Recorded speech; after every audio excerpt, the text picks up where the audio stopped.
नमस्कार। तो चलिए बिना एक भी सेकंड बर्बाद करते हुए शुरू करते हैं अपना आज का लेक्चर। सबसे पहली चीज आपकी है यूआरएल। अब यूआरएल क्या चीज होती है? देखिए बहुत आसान सी चीज है। इंटरनेट पे मौजूद किसी भी फाइल के एड्रेस को क्या कहते हैं? यूआरएल कहते हैं। देखिए मान लीजिए आपके पास कोई फाइल है एक्स, आपने उसको इंटरनेट पे रख दी। अब आपके मित्र आए, उन्होंने पूछा कि भैया जो आपकी फाइल इंटरनेट पे आपने रखी है उस तक पहुंचने का रास्ता बता दीजिए। तो आपने बताया टाइप कर लेना www.youtube.com, आपको वो फाइल मिल जाएगी। तो ये जो शब्द आपने बोला www.youtube.com, यही आपका यूआरएल है। ठीक, यूआरएल क्या है? इंटरनेट पे मौजूद किसी भी फाइल के पते को क्या कहते हैं? यूआरएल कहते हैं। यहाँ पर देखिए फुल फॉर्म में ही इसकी डेफिनेशन भी है, यूनिफॉर्म रिसोर्स लोकेटर। यूनिफॉर्म मतलब क्या होता है? एक निश्चित, एक फिक्स। रिसोर्स मतलब संसाधन, कोई फाइल, फोल्डर, वीडियो, ऑडियो, कुछ भी हो सकता है।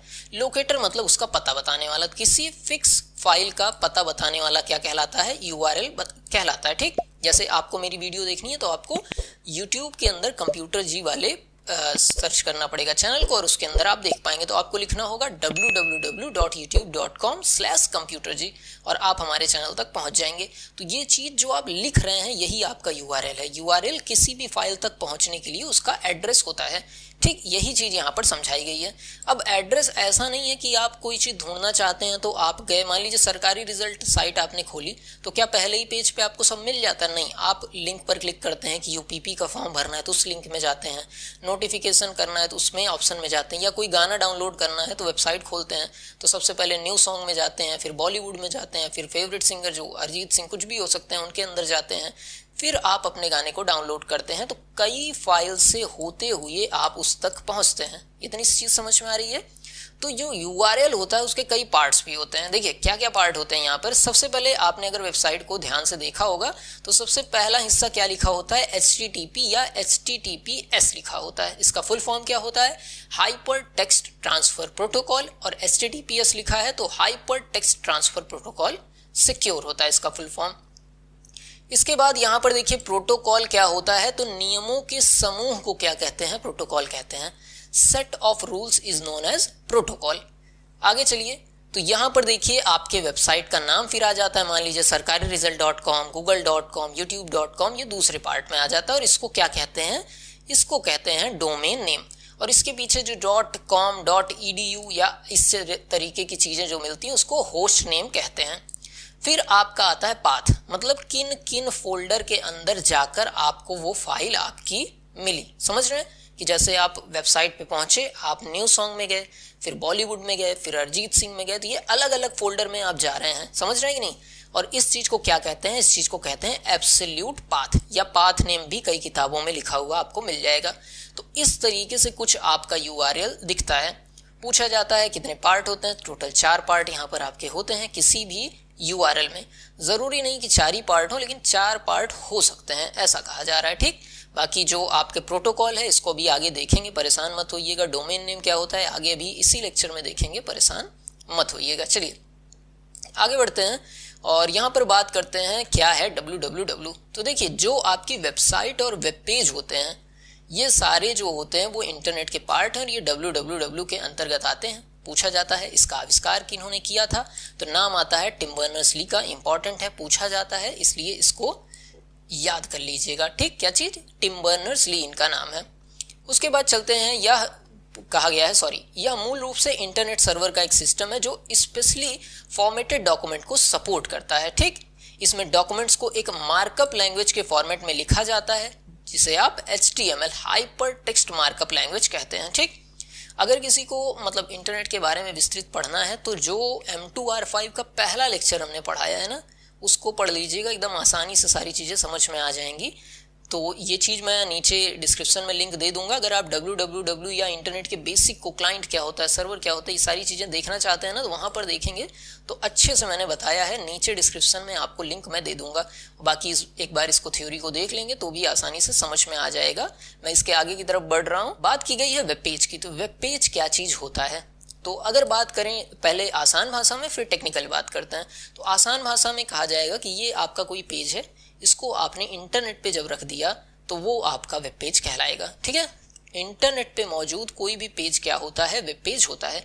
अब इसको खास फॉर्मेट में लिखा जाता है, ऐसा नहीं हाथ से लिख दिया, इसको आप कोड करते हैं, जिसके लिए आप HTML के फॉर्म में इसको लिखते हैं, हाइपर टेक्स्ट मार्कअप लैंग्वेज की सहायता से इसको आप लिखते हैं। ठीक, ये डॉक्यूमेंट किसकी सहायता से लिखे जाते हैं? HTML hyper text markup language की सहायता से लिखे जाते हैं, जिसे आप इंटरनेट के जरिए आसानी से देख सकते हैं। ठीक, कोई भी पेज जो इंटरनेट पे मौजूद हो उसे वेब पेज कहते हैं। ठीक, अब इसमें कुछ चीजें और पूछी जाती हैं, जैसे होम पेज क्या होता है, तो किसी भी वेबसाइट का पहला पेज क्या कहलाता है? होम पेज कहलाता है। इसके अलावा क्या चीज पूछी जा सकती है, तो एक शब्द यहाँ पर हाइपरलिंक भी आपको मिल जाएगा। हाइपरलिंक का मतलब होता है एक ऐसा शब्द जो एक पेज से दूसरे पेज पे आपको जंप करा दे। एक पेज से दूसरे पेज पे जो शब्द आपको जंप करा दे वो हाइपरलिंक होता है। जरूरी नहीं ये वर्ड हो, ये इमेज भी हो सकती है, ये आपका मैप भी हो सकता है, लेकिन काम क्या करेगा, एक पेज पे ये होगा और इस पे क्लिक करेंगे तो आप कहाँ पहुंच जाएंगे? दूसरे पेज पे पहुंच जाएंगे। ठीक है, इसके बाद बारी आती है डोमेन नेम की। अब यहाँ पर देखिए, जब भी आप कोई वेबसाइट बनाते हैं तो उसके साथ डोमेन नेम आपको मिलता है। डोमेन नेम क्या करता है? डोमेन नेम वेबसाइट को कैटेगराइज करता है कि भाई साहब आपकी वेबसाइट जो है वो किस टाइप की है। किसी वेबसाइट को आप देखें तो उसको देख के ही अंदाजा लगा सकते हैं ये किस टाइप की होगी। ध्यान दीजिए, ये 3 आपके कैरेक्टर की होती है। नीचे आप एग्जाम्पल देखिए तो किस तरीके से ये बताती हैं वेबसाइट के बारे में। तो किसी भी वेबसाइट के पीछे अगर आपका किसी वेबसाइट के पीछे मान लीजिए आपका .com लगा है, तो आप बता सकते हैं कि भाई साहब ये कॉमर्शियल वेबसाइट है, यहाँ पे कुछ खरीदा बेचा या फायदे नुकसान की बात हो रही है इस वेबसाइट पे, अगर .com लगा है तो। अगर .edu लगा है तो आप बता सकते हैं ये कैसी वेबसाइट है? एजुकेशनल इंस्टीट्यूशन वेबसाइट है। ठीक है, ये पढ़ाई लिखाई से संबंधित वेबसाइट है। .gov लगा हो तो आसानी से देखा होगा इसको, तो ना जब फॉर्म वॉर्म भरते हैं सरकारी कोई तो वहाँ पे .gov लगा होता है, गवर्नमेंट का ये वेबसाइट होती है। उसके बाद .net अगर लगा हो तो इंटरनेट सर्विस प्रोवाइडर होती है वेबसाइट।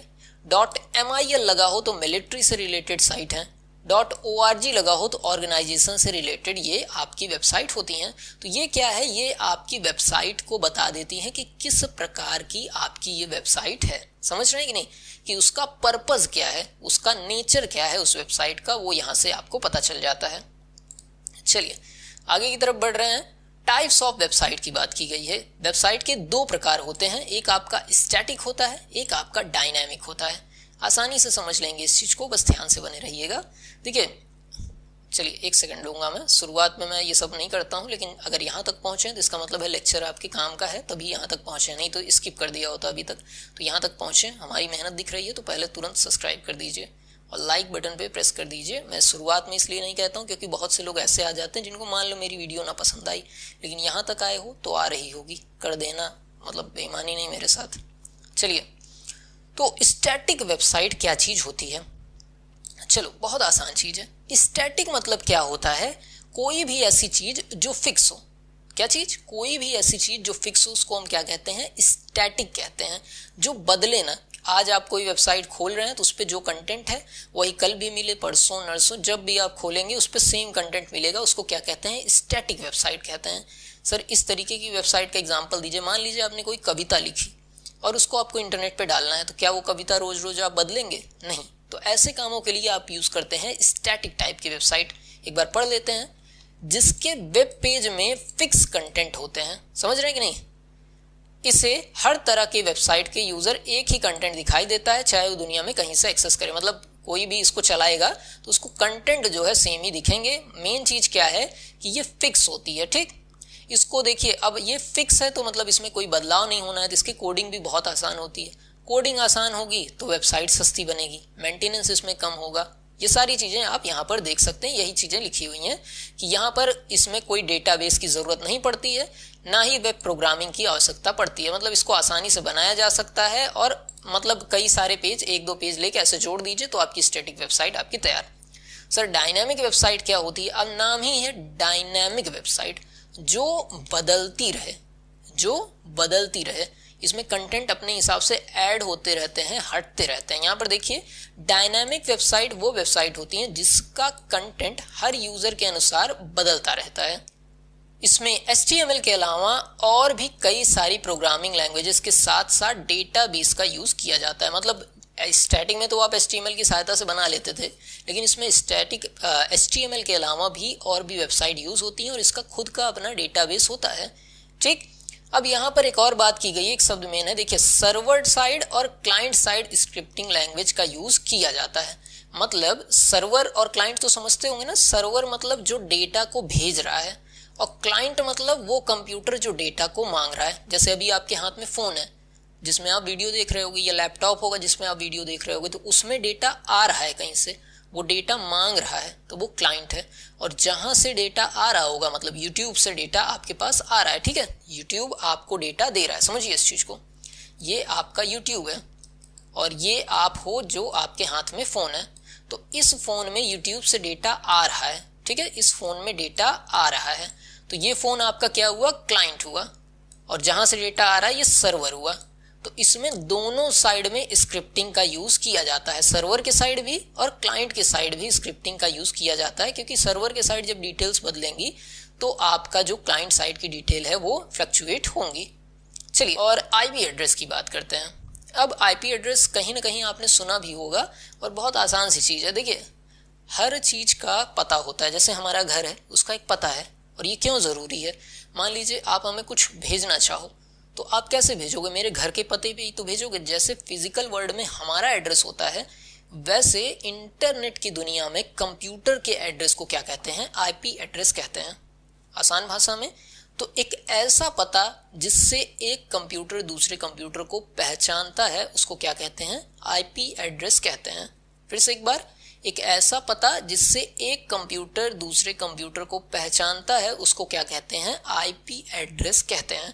नोट्स के लिए परेशान मत होइएगा, वो डिस्क्रिप्शन में आपको मिल जाती है। ठीक, तो यही चीज़ यहाँ पर है कि जब एक कंप्यूटर, मान लीजिए ये है आपका एक कंप्यूटर ए और ये है आपका एक कंप्यूटर बी। अब ए को बी के पास डेटा भेजना है तो बी के एड्रेस पे ही तो ये डेटा भेजेगा, और उस एड्रेस को क्या कहते हैं, आईपी एड्रेस कहते हैं। समझ में आई ये चीज़। चलिए, अब आईपी एड्रेस जो था वो दो टाइप का बना हुआ, एक आईपी एड्रेस IPv4 था और एक आईपी एड्रेस IPv6 था। अब IPv4 की अगर बात करें तो देखिए, IPv4 सबसे ज़्यादा व्यापक रूप से यूज़ किया जाने वाला इंटरनेट प्रोटोकॉल है, मतलब ये बहुत व्यापक तौर पे यूज़ किया जाता है। IPv4 एड्रेस को एक स्ट्रिंग के रूप में लिखा जाता है। चलो ऐसे समझिए, देखिए ये तो पढ़ ही रहे हो लेकिन मैं समझा दे रहा हूँ। देखो, जो IPv4 होता है ना, ये 4 भाग में बटा होता है, 1 2 3 4, ठीक है, एक तीसरा एक चौथा, 4 भाग में बटा होता है। कौन सा, ये जो आईपी एड्रेस है, और चारों भाग डॉट से बटे होते हैं, बीच बीच में डॉट लगा होता है, पहला पार्ट फिर डॉट फिर दूसरा पार्ट फिर डॉट फिर तीसरा पार्ट फिर डॉट फिर चौथा पार्ट। इस तरीके से IPv4 होता है। और ये जो है 32 बिट का आपका एड्रेस होता है। कितनी साइज होती है इसकी, 32 बिट साइज होती है। समझ में आया कि नहीं। तो एक साइज कितने बिट की हुई, ये 8 बिट की साइज हुई, ये 8 बिट, ये 8 बिट और ये 8 बिट, और टोटल कितनी हो गई, 32 बिट की साइज का ये एड्रेस होता है। इतनी चीज समझ में आई। अब इसमें जो नंबर लिखे होते हैं ये 0 से लेके 255 तक कोई भी नंबर हो सकते हैं। मतलब इसमें 0 से लेके 255 तक कुछ भी, इसमें 0 से लेके 255 तक कुछ भी, इसमें 0 से लेके 255 तक कुछ भी, और इसमें भी 0 से लेके 255 तक कुछ भी नंबर हो सकते हैं। समझ में आया। तो इस तरीके से आईपी एड्रेस आपका कुछ दिखता है। यहाँ पर देखिए एक एग्जाम्पल है, देखिए 4 पार्ट इसमें है कि नहीं। देखो, जो 172 लिखा है ये आपका पहला पार्ट है, 16 जो लिखा है वो आपका दूसरा पार्ट है, 254 जो लिखा है ये तीसरा पार्ट है, और 1 जो लिखा है ये चौथा पार्ट है। तो टोटल 4 पार्ट हो गए। और हर पार्ट किससे डिवाइडेड है, देखो डॉट से डिवाइडेड है, और इसमें गिनतियां जो हैं वो 0 से लेके 255 तक ही हैं। इतनी चीज समझ में आई। चलिए, ये तो हो गया आपका IPv4 एड्रेस। अब IPv4 जो एड्रेस था ये कई क्लासेस में बांटा गया। सर क्लासेस में बांटने की ज़रूरत क्यों पड़ी, तो देखिए आप एक हैं जो मान लीजिए लैपटॉप पे गेम खेलते हैं, तो आपके इंटरनेट की ज़रूरत आपके अनुसार है। अब कोई आदमी, मान लीजिए कोई ब्रॉडकास्टिंग चैनल है जो TV न्यूज़ वाला चैनल है, तो उसके पास भी एक कंप्यूटर है, उसकी अपनी आवश्यकता है, वो ज़्यादा प्रायोरिटी वाली चीज़ है। इसके अलावा मान लो कोई मिलिट्री वाला कंप्यूटर है तो उसकी अपनी इंपॉर्टेंस है। तो अलग अलग कैटेगरी के कंप्यूटर की अलग अलग इंपॉर्टेंस थी, तो इसलिए इनको विभाजित कर दिया गया क्लास में। कितने क्लास बनाए गए सर, टोटल आपके 5 क्लास बनाए गए, class A, class B, class C, class D और क्लास ई। टोटल आपकी 5 क्लासेस बनी। ठीक, 5 क्लासेस में इसको बांटा गया और ये आप देख सकते हैं, फिगर आपके सामने है, इस तरीके से कुछ बांटा गया। अगर आप ज़्यादा पढ़ना चाहें तो आप ये भी पढ़ सकते हैं किस रेंज में आपकी क्लासेस पढ़ती हैं। कि जैसे देखो, समझो, मैं समझा दे रहा हूँ, आप थोड़ा सा इंटरनेट पे ढूंढेंगे तो मिल जाएगा। यहाँ पर देखिए 172 लिखा हुआ है ना, तो ये पहली वाले जो पार्ट होता है, ये सारे नहीं, इस सब के अकॉर्डिंग नहीं, इसी पहले पार्ट के अकॉर्डिंग क्लासेस में पता चलता है कि क्लास ए का है, कि क्लास बी का है, कि क्लास सी का है, कि क्लास डी का, कि क्लास ई का आईपी एड्रेस है। तो ये नंबर क्या लिखा है, तो इसकी रेंज होती है 0 से लेके इतने तक क्लास 1, 0 से लेके इतने तक क्लास बी, फिर उसके बाद क्लास सी, फिर उसके बाद क्लास डी और उसके बाद क्लास ई। आपके पहले पार्ट से ही ये पता चलता है। इसको थोड़ा सा भी नेट पे सर्च करेंगे ना तो आपको मिल जाएगा। थोड़ा सा अगर चाहें तो उसको आप आगे भी पढ़ सकते हैं। चलिए, फिर आपका आया IPv6 एड्रेस की बात। सर IPv6 एड्रेस क्या होता है? तो यहाँ पर देखिए, जो IPv6 एड्रेस था ये आपका 128 बिट का था, वो 32 और ये 128 बिट का। अब यहाँ पर देखिए एक चीज समझिए, इसके जो टोटल पार्ट थे वो 8 थे। यहाँ पर देखो 1 2 3 4 5 6 7 8। दूसरा अंतर समझ में आया? पहला कितना? 128 बिट, दूसरा कितने पार्ट? 8 पार्ट। और वहां पर जो पार्ट थे वो डॉट से सेपरेटेड थे। यहाँ पर देखिए कोलन से सेपरेटेड है, IPv6 में कोलन से सेपरेटेड है। याद रहेगा कि नहीं? और इसको जो डिनोट किया जाता है वो हेक्साडेसिमल नंबर सिस्टम में डिनोट किया जाता है। जो IPv4 होता है उसको बाइनरी में कर सकते हैं या डेसिमल में डिनोट कर सकते हैं। ठीक, बाइनरी मतलब 0-1 के फॉर्म में कर सकते हैं, डेसिमल मतलब कि आपका 0 से 9 तक के डिजिट में कर सकते हैं। लेकिन जो आपका IPv6 एड्रेस होता है इसको हेक्साडेसिमल में डिनोट किया जाता है। इसीलिए जब आप इस चीज को देख रहे हैं तो यहाँ पर आपको इस तरीके के नंबर्स भी मिल जाएंगे, DB, या देखिए आपको मिल जाएगा AE। ठीक, और IP एड्रेस देखने का तरीका क्या होता है, चलिए आपको दिखाता हूं। मैं लिखा CMD और यहाँ पर टाइप कर देंगे IPconfig और इसमें देखिए स्पेस मत दीजिएगा। ठीक, इंटर किया और ये देखो आपका IP एड्रेस दिख रहा है कि नहीं? ये देखो IPv4 एड्रेस क्या है मेरा, देखो दिख रहा है। अब इसको ध्यान से देखो तो यहाँ पर देखो 4 पार्ट हैं, 1 2 3 4, चारों पार्ट डॉट से सेपरेटेड हैं। ठीक, और अगर ऊपर देखें तो यहाँ पर IPv6 एड्रेस भी दिख जाएगा, ये दिख रहा है। और ये देखिए हेक्साडेसिमल फॉर्म में डिनोट भी हो रहा है। कुछ इस तरीके से आप अपना IP एड्रेस चेक कर सकते हैं। लिखना होगा आपको IPconfig लिखना होगा। ठीक, देखिए यहाँ पर भी देखिए एग्जाम्पल दिया हुआ है आपका IPv6 एड्रेस का। इसके बाद बात आती है ISP and role of ISP। तो ISP क्या चीज होती है? तो ISP बहुत आसान चीज है, इंटरनेट सर्विस प्रोवाइडर। वो चीज जो आपको इंटरनेट प्रोवाइड कर रही है, आप इंटरनेट जिनकी सहायता से चला रहे हैं, वो आपकी ISP होती है। देखिए यहाँ पर लिखा हुआ है an internet service provider. Full form बहुत ज्यादा पूछा जाता है, ISP का फुल फॉर्म पूछा जाता है, याद रखिएगा, इंटरनेट सर्विस प्रोवाइडर होता है। और ये क्या है? ये एक ऐसी कंपनी है जो आपको इंटरनेट प्रोवाइड करती है। ISP can provide this access through multiple means, कई तरीके से ये आपको इंटरनेट प्रोवाइड कर सकती है। जैसे आपको dial up, DSL, cable, wireless and fibre optical connection के थ्रू आपको इंटरनेट प्रोवाइड कर देती है। अभी आगे देखेंगे भी कि ये क्या चीजें हैं। तो कुल मिला के कोई पूछे ISP क्या है तो आपको फुल फॉर्म बताना है, इंटरनेट सर्विस प्रोवाइडर।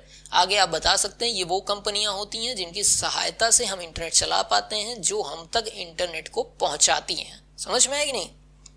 चलिए आगे की तरफ बढ़ते हैं। यहाँ पर अब यहाँ पर देखिए इंटरनेट प्रोटोकॉल की बात की गई है। इंटरनेट प्रोटोकॉल क्या चीज होती है? अब देखो यहाँ पर प्रोटोकॉल क्या चीज है। इंटरनेट मतलब तो हमें पता ही, प्रोटोकॉल क्या होता है? तो प्रोटोकॉल का मतलब आसान होता है सेट ऑफ रूल्स, नियमों के समूह को क्या कहते हैं? प्रोटोकॉल कहते हैं। मान लीजिए आपकी कोई फाइल X जगह से Y जगह पर जानी है, ठीक, तो ये बताएगा प्रोटोकॉल कि कैसे कैसे जानी है। सिर्फ जाना ही नहीं, मैं बस एग्जांपल ले रहा हूँ कि ये बताएगा कि भैया ऐसे ऐसे जाना है। तो ये जो चीज है, नियम है कि ऐसे फाइल जानी है, उसी को प्रोटोकॉल कहते हैं। फिर से एक बार, प्रोटोकॉल क्या है? सेट ऑफ रूल्स है, नियमों के समूह को क्या कहते हैं? प्रोटोकॉल कहते हैं। यहाँ पर देखिए, is a principle set of digital message format and rules for exchanging message between computers across a single network or a series of interconnected network। मतलब कंप्यूटर्स जो आपस में जो मैसेज साझा करते हैं वो जिन नियमों के अंतर्गत होता है उसी को इंटरनेट प्रोटोकॉल कहते हैं। और ये कई तरीके के होते हैं, यहाँ पर नीचे देखेंगे तो आप एग्जाम्पल में भी पढ़ेंगे। टाइप्स ऑफ प्रोटोकॉल देखिए, तो यहाँ पर सबसे पहला प्रोटोकॉल क्या है देखिए, तो यहाँ पर ट्रांसमिशन कंट्रोल प्रोटोकॉल की बात की गई है। अब नाम देखिए, ट्रांसमिशन मतलब जो आपका ट्रांसमिशन करने में आपकी मदद करता हो। देखिए पॉपुलर ये प्रोटोकॉल है which is use for communicating over network. It divides any message into series packets. मतलब कि जब आप कोई मैसेज भेजते हो, मान लो आपका मैसेज ये जा रहा है, तो ये क्या करेगा, इन मैसेज को छोटे छोटे टुकड़ों में बांट देगा। इन टुकड़ों को इंटरनेट में क्या कहते हैं, पैकेट कहते हैं। क्या चीज, इन टुकड़ों को पैकेट कहते हैं, ठीक। और ये पैकेट कई रास्तों से होते हुए अपने डेस्टिनेशन पे पहुंच जाते हैं। और ये सारा काम किसके थ्रू होता है, ट्रांसमिशन कंट्रोल प्रोटोकॉल पे। क्या काम करता है, मैसेज को छोटे छोटे पैकेट्स में बांट देता है और वो पैकेट्स को डेस्टिनेशन तक पहुंचाने का काम कौन करता है, ट्रांसमिशन कंट्रोल प्रोटोकॉल करता है, ठीक। और जब ये डेस्टिनेशन पे पहुंच जाते हैं तो इनको आपस में जोड़ने का भी काम कौन करता है, ये प्रोटोकॉल करता है। कि पहले क्या किया, मैसेज लिया, छोटे छोटे टुकड़ों में बांटा, उनको डेस्टिनेशन पे पहुंचाया और फिर जोड़ भी दिया। ये सारे काम कौन करता है, ट्रांसमिशन कंट्रोल प्रोटोकॉल करता है। आगे की तरफ बढ़ते हैं। देखिए आगे बात की गई है इंटरनेट प्रोटोकॉल की, आईपी जिसे आप शॉर्ट फॉर्म में कहते हैं। अब यहाँ पर देखिए IP is designed specially as an addressing protocol. ये कैसी है, एड्रेसिंग प्रोटोकॉल के तौर पे इसे स्पेशली बनाया गया है। It is mostly used with TCP. इसका सबसे ज्यादा इस्तेमाल टीसीपी, ऊपर जिसे हमने पढ़ा ट्रांसमिशन कंट्रोल प्रोटोकॉल के साथ किया जाता है। The IP addresses in brackets helps in routing them through the different nodes in the network until it reaches to the destination system। अब जो आपका पैकेट होता है, मतलब जो छोटे छोटे मैसेज के टुकड़े होते हैं, इस पे एड्रेस जो लिखा होता है, इसके कारण जो पैकेट हैं वो अलग अलग रास्ते से होकर जाते हैं और अंतिम में जैसे चले थे वैसे पहुंच जाते हैं, ठीक। यही चीज कही जा रही है। देखिए डिफरेंट नोड अलग अलग रास्तों से होकर डेस्टिनेशन में पहुंचने में ये जो आईपी एड्रेस है ये काफी मदद करता है। और टीसीपी आईपी सबसे ज्यादा पॉपुलर प्रोटोकॉल है नेटवर्क को आपस में जोड़ने के लिए। हिंदी में आप पढ़ना चाहें तो मैंने हिंदी में भी दे दिया है, शायद आपकी मदद मैं कर पा रहा हूँ, नोट्स डिस्क्रिप्शन में है, बार बार बता देता हूँ। फिर बात आती है HTTP की, हाइपर टेक्स्ट ट्रांसफर प्रोटोकॉल। नाम से ही समझ में आ रहा है। देखिए दो या दो से अधिक कंप्यूटर के बीच में हाइपर टेक्स्ट को ट्रांसफर करने के लिए किया जाता है इसका इस्तेमाल। क्या चीज, दो या दो से ज्यादा कंप्यूटर अगर हैं और उसमें डेटा का ट्रांसमिशन हो रहा है, टेक्स्ट का, हाइपर टेक्स्ट का ट्रांसमिशन हो रहा है, then we have to use hyper text transfer protocol. Either we want to use, शायद हम यूज करना चाह रहे हैं या नहीं करना चाह रहे, उससे फर्क नहीं पड़ता, लेकिन अगर आपका हाइपर टेक्स्ट ट्रांसफर हो रहा है तो ये आपका इस्तेमाल में आएगा ही आएगा। अब यहाँ पर और भी कुछ चीजें हैं, लेकिन कुल मिलाकर यहाँ पर याद करने वाली चीजें मैं आपको बता दे रहा हूँ। पोर्ट नंबर याद कर लीजिएगा, ठीक, बाकी क्या काम है वो याद कर लीजिएगा, काम चल जाएगा। फिर आती है सबसे और एक important protocol, FTP, file transfer protocol. बहुत ही काम की ये प्रोटोकॉल है। अब फाइल ट्रांसफर प्रोटोकॉल में क्या चीज है, देखिए फाइल ट्रांसफर प्रोटोकॉल क्या काम करता है, कोई पूछे तो नाम से ही समझ में आ रहा होगा, फाइल को ट्रांसफर करने वाली प्रोटोकॉल। क्या चीज, फाइल को ट्रांसफर करने वाली प्रोटोकॉल क्या कहलाएगी, फाइल ट्रांसफर प्रोटोकॉल कहलाएगी। यहाँ पर देखिए FTP allows user to transfer file from one machine to another machine. एक कंप्यूटर से दूसरे कंप्यूटर में जब वो फाइल ट्रांसफर होती है तो वो किसकी सहायता से होती है, फाइल ट्रांसफर प्रोटोकॉल की सहायता से होती है। यहाँ पर किस तरीके की फाइल ट्रांसफर हो सकती है, तो multimedia file, text file, document file, किसी भी तरीके से कुल मिला के क्या ट्रांसफर होना चाहिए, फाइल ट्रांसफर हो रही है तो आपकी फाइल ट्रांसफर प्रोटोकॉल की सहायता से ही ये होगी। फुल फॉर्म जरूर से याद कर लेना, नहीं तो डांट खाओगे हम ही से। चलिए POP की बात आ रही है, लेकिन जब ईमेल पढ़ेंगे तो इससे दोबारा हम मिलेंगे, ठीक है। अभी तो एक बार मिल ले रहे हैं, फिर अभी हालचाल इनका लेंगे। POP हो गई, SMTP हो गई, IMAP 4 हो गया, ये सब ईमेल में हम फिर से इन सब का हालचाल लेंगे। अभी के लिए एक हल्का सा हालचाल ले लेते हैं कि भाई साहब POP जो है क्लाइंट सर्वर प्रोटोकॉल है। जिसका काम होता है इंटरनेट पे उपलब्ध मेल जो है सर्वर से मेल को डाउनलोड कर क्लाइंट के मेल सॉफ्टवेयर तक पहुंचाना। समझिए, आपको मान लो मैंने मेल किया तो आपके रिसीवर के सर्वर से रिसीवर के इनबॉक्स तक जो पहुंचता है मेल, वो किसकी सहायता से पहुंचता है? POP, post office protocol version 3 की सहायता से ये पहुंचता है। ठीक, इसके बारे में आगे हम लोग पूरा एकदम पढ़ेंगे फिगर के साथ, परेशान मत होइएगा, लेकिन एक विस्तृत जानकारी छोटी सी आपको मिल गई होगी। फिर बात आती है एसएमटीपी की। एसएमटीपी का काम क्या होता है? देखिए यहाँ पर लिखा हुआ है, सिंपल मेल ट्रांसफर प्रोटोकॉल का उपयोग मेल को सेंड करने के लिए किया जाता है और ये पोर्ट 25 पे काम करता है। क्या काम है? मेल को सेंड करने का काम है। POP3 का काम क्या था? सर्वर से डाउनलोड करने का काम था POP3 का। चलो आगे बढ़ो। फिर बात आती है ईथरनेट की। अब ईथरनेट क्या चीज होती है? यहाँ पर देखिए, A local area network LAN is a data communication network connecting various terminal or computer within a building or limited geographical area। ठीक है, यहाँ पर देखिए हिंदी में भी मैंने सब चीज को दे दी है कि निश्चित जो दूरी है, बिल्डिंग है, ऑफिस है, इसमें जो लोकल एरिया नेटवर्क बनते हैं उन लोकल एरिया नेटवर्क को आपस में जोड़ने के लिए ईथरनेट की सहायता ली जाती है। ठीक, यहाँ पर देखिए इसमें लिखा हुआ है Ethernet token ring and wireless LAN using IEEE 802.11। इसकी सहायता से ये आपका जोड़ता है। कुल मिला के कई सारे लैन को आपस में जोड़ना हो तो ईथरनेट की सहायता से आप ये काम कर सकते हैं। आगे की तरफ बढ़े, यूडीपी टीसीपी का भाई है ये। ठीक, यूजर डेटाग्राम प्रोटोकॉल। ठीक है, फुल फॉर्म कहाँ है? अच्छा चलिए, ये ऊपर लिखा है यूजर डेटाग्राम प्रोटोकॉल। ठीक, चलिए ये, लेकिन देखो इसका भी काम क्या है? सेंडर से रिसीवर तक किसी मैसेज को भेजना। लेकिन इसमें एक समस्या है, ये कोई मैसेज उठाता है, धड़ाधड़ भेज देता है, भेज दिया भेज दिया भेज दिया भेज दिया, लेकिन ये चेक नहीं करता पहुंचा कि नहीं। समझे? फिर से, इसका काम क्या है? इसका काम है मैसेज को भेज देना। लेकिन टीसीपी क्या करता है? जब मैसेज को भेजता है तो पहुंचने के बाद एक बार हाल चाल भी लेता है कि क्या भाई पहुंच गए हो कि नहीं पहुंच गए हो। जैसे फोन करते हैं ना घर वाले कि पहुंच गए हो कि नहीं जहां पर गए थे। लेकिन यूडीपी का ये काम नहीं। यूडीपी कहता है भेज दिए, हमारा मतलब खत्म हो गया, अब पहुंचो चाहे ना पहुंचो। ठीक, तो यही चीज कही गई है। यूडीपी या देखने के लिए चेक नहीं करता कि भेजे गए सेगमेंट डेस्टिनेशन द्वारा रिसीव किए गए हैं या नहीं।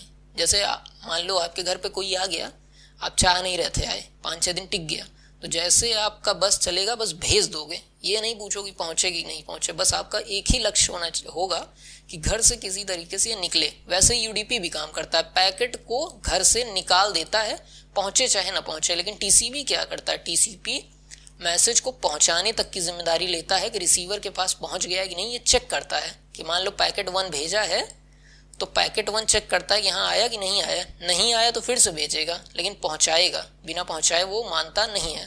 फिर आता है आपका point to point protocol. Point to point protocol एक data link layer communication protocol है जिसका उपयोग दो नोड के बीच में सीधा संबंध स्थापित करने के लिए किया जाता है। एकदम आसान सी चीज है, एक बार में समझ में आ गया होगा। दो नोड हैं और उनको आपस में जोड़ना है तो वो किसकी सहायता से जुड़ेंगे? पॉइंट टू पॉइंट प्रोटोकॉल की सहायता से जुड़ेंगे। उसके बाद आपका टेलनेट है। टेलनेट भी बहुत आसान है। देखो मान लो आप कहीं एक्स जगह पर बैठे हो और कोई कंप्यूटर मान लो वाई जगह पर है।